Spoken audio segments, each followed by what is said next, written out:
Voici Alexandre. Alexandre est maçon par passion. Pourtant, au quotidien, il doit parfois faire face à quelques petits soucis. Aujourd'hui, Alexandre se rend sur un chantier pour crépir des murs. Alors qu'il veut se mettre à l'ouvrage, il se rend compte qu'il a oublié un outil important. Une bonne préparation au départ, c'est déjà la moitié du travail accompli. Il ne lui reste plus qu'à retourner à l'entreprise et aller chercher l'outil. Il préfère ne pas penser à ce que ça coûte en temps et en argent. Sur le chantier, le matériel est déjà livré. Mais qu'est-ce que c'est que ça? Il en a commandé beaucoup trop. Il semble qu'Alexandre ne soit pas bien informé. Et voilà encore une fois des frais inutiles. Vous aussi, vous connaissez ce genre de situation? Imaginez qu'Alexandre soit votre apprenti et qu'il se retrouve à nouveau sur les bancs de l'école. Comment pourriez-vous mieux le préparer à son quotidien professionnel? Dans la formation professionnelle, la méthode de l'action complète a fait ses preuves. Comme son nom l'indique, elle consiste à transmettre un savoir spécialisé non seulement dans la théorie, mais surtout dans la pratique, dans des conditions de travail réelles. Le savoir devient pouvoir, transféré pour ainsi dire de la tête à la main.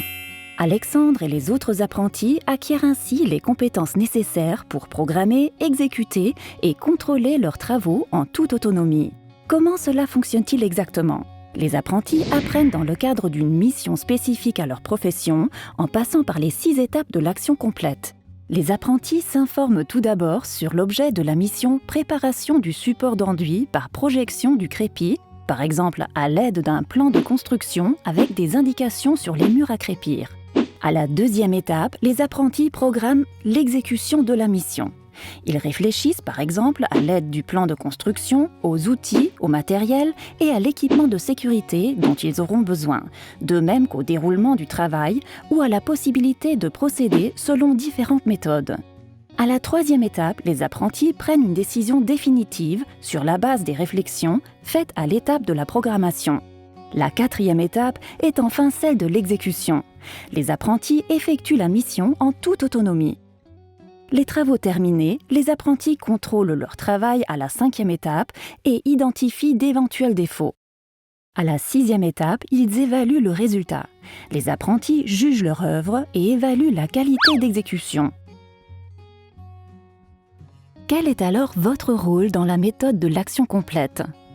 Le principe est le suivant. La formation axée sur le formateur se transforme en une formation axée sur l'apprenti. Vous n'êtes plus le seul transmetteur de savoir en cours frontal, mais vous accompagnez, tel un modérateur, les apprentis à travers les 6 étapes de l'action complète.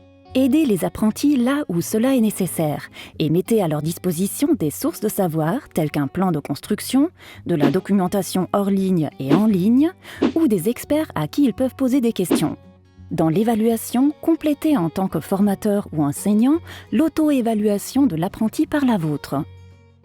Vous pourrez ainsi analyser ensemble d'éventuelles erreurs, tirer les leçons des erreurs, convenir des conséquences pour les travaux suivants et améliorer ainsi le travail de manière continue.